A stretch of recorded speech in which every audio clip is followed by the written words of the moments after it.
এসব দৃশ্য দেখে সৌদি আরব আর মালয়েশিয়ার কথা মনে পড়ে গেল। কারণ আমাদের দেশের শ্রমিকরা যখন ওয়ার্ক পারমিট ছাড়া সেসব দেশে কাজ করতে যায়, সে দেশের সরকার কতটা কঠোর হয় সে খবর আমাদের অজানা নয়। অথচ ভিনদেশি শ্রমিকরা বছরের পর বছর ওয়ার্ক পারমিট ছাড়া এদেশে কাজ করে যাচ্ছেন, তার জবাব কে দেবে?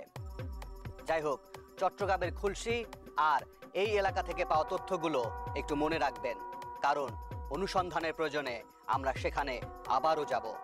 তবে তার আগে নজর দেয়া যাক কিছু পরিসংখ্যানের দিকে।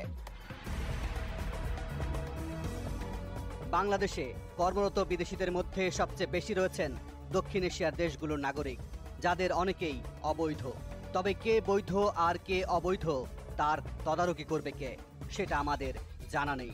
আমরা জানতে পেরেছি অনেকেই কাজ করছেন তৈরি পোশাক, তথ্য প্রযুক্তি, ঔষধ, বিপণন সহ নানা খাতে।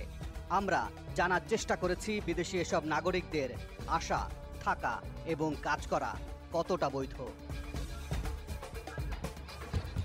ফুটবল খেলতে বাংলাদেশে আসা বেশিরভাগ খেলোয়াড় আফ্রিকা মহাদেশের নাগরিক, আর জাপান, কোরিয়া এবং চীনের নাগরিকরা এগিয়ে আছেন বিভিন্ন প্রজেক্ট তথা কনস্ট্রাকশন কাজে।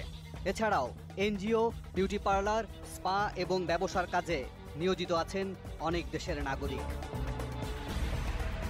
জাতীয় রাজস্ব বোর্ডের হিসেব বলছে, বাংলাদেশে বিভিন্ন ক্যাটাগরির ভিসায় কমপক্ষে ৫ লাখ বিদেশি নাগরিক কর্মরত আছেন, কিন্তু তাদের মধ্যে মাত্র ১০,০০০-এর কাজ করার বৈধ অনুমতি আছে।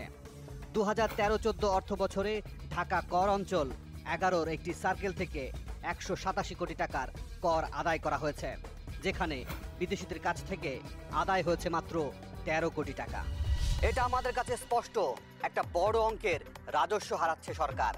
আপনারা হয়তো বলতে পারেন, যেখানে এদেশের নাগরিকরা কর ফাঁকি দেয় সেখানে এসব বিদেশিরা কোন ছাই পাস? তাহলে আপনাদের বলতে হয়, অনুসন্ধানের এখনই শেষ নয়, গল্প আরও বাকি আছে, আপনাদেরও বলবো। তবে তার আগে একটা বিরতি।